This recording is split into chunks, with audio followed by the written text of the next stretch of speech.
වාසනාවන්ත දවසක් වේවා ඔයාලා හැමෝම ආදරෙන් පිළිගන්නවා නිරයිස් YouTube channel එකට. හාල් පිටි මේස හැන්දේ 4ක් තියෙනවා නම් අද නිවාඩු දවසේ හවස තේ වෙලාවට ඔයාලට රසම රස ස්වීට් එකක් හදා ගන්න පුළුවන්.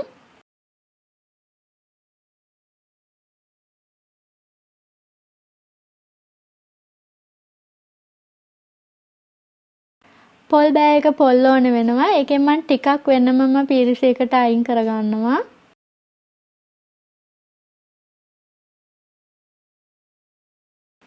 පාට දෙකකින් මුදිරප්පලම් අරගෙන තියෙනවා. ඒවා පොඩි කෑලි වලට කපා ගන්නවා. ඒ වගේම ඔයාලා ළඟ තියෙනවා නම් කජු මැද 5-6කුත් අරගෙන පොඩි කෑලි වලට කපා ගන්න. කපාගත්තු ටික වෙනමම පොඩි බවුල් එකකට දාලා පැත්තකින් තියනවා. පෑන් එක සාමාන්‍ය අඩු ගින්දරේ ලිපේ තියලා තියෙන්නේ. ඒකට මම සීනි කෝප්ප භාගයක් දා ගන්නවා. සීනි ගත්තු කෝප්පෙම වතුර කෝප්ප 3 කාලක් දා ගන්නවා.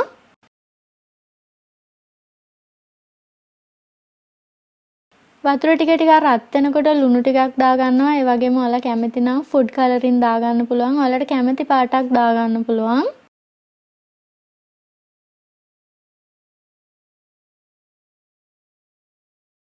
පොල් ටික හොඳට මැල වෙනකන් ලිපේ තියා ගන්න ඕනේ.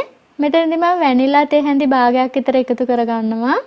මේ වගේ පොල් වලට වැනිලා වැටුනහම හරීම සුවඳක් තියෙන්නේ.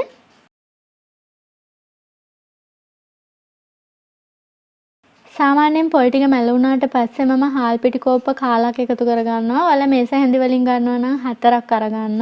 හාල් පිටි ටික හොඳට හලා ගන්න ඕනේ.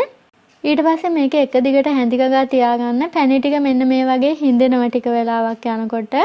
එකට එක ගුලියක් වගේ එකතු වෙනවා. මේ වෙලාවේදී මම කපාගත්තු කජු ටිකයි මුදුරප්පලම් ටිකයි එකතු කරලා ඒකත් හොඳට හැඳි ගන්නවා. මම මේකට අමු හාල් පිටි තමයි දැම්මේ. ඔයාලට බෙදපු හාල් පිටි දාන්නත් පුළුවන්. ඉන්දියාප පිටි ගන්නත් පුළුවන්. ඊට පස්සේ මම මේක විනාඩියක් විතර තියලා ලිපෙන් බා ගන්නවා. වෙනමම පිඟානකට තමයි දාගන්නේ. දැන් මේක හොඳටම නිවෙනකන් තියලා තියන්න ඕනේ. අතින් ගුලි කරගන්න පුළුවන් ප්‍රමාණයට නිවුනට පස්සේ ඔයාලට මේ විදිහට ගුලි හදා ගන්න පුළුවන්. අතේ තෙල් ටිකක් හෝ බටර් ටිකක් ගාලා ඔයාලට මේ විදිහට ගුලි හදා ගන්න පුළුවන්. සාමාන්‍යයෙන් මේක ඇලෙන්නේ නම් නැහැ. ඒ වුණාට කැමති නම් බටර් පොඩ්ඩක් අතේ ගා ගන්න.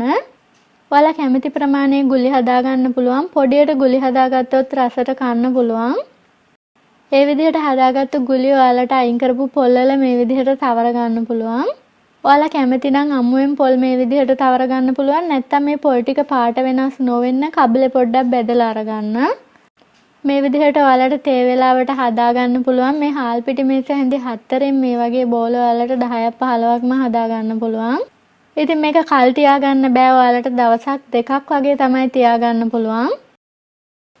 ඉතින් මේ වගේ දෙයක් හදපුවාම කල් තියාගන්න වෙන්නේ නැහැ. මොකද ඉක්මනටම කාලා ඉවර කරනවා. හරිම රසයි වැනිලා රසට මම මේක හැදුවේ. ඔයාලටත් පුළුවන් අද නිවාඩු දවසේ මේක හදලා බලන්න. හදලා බැලුවොත් අනිවාර්යෙන් කමෙන්ට් එකක් තියන්න. තවත් වටිනා වීඩියෝ එකකින් හමු වෙමු. ඔයාලා හැමෝටම දීර්ඝායුෂ වේවා.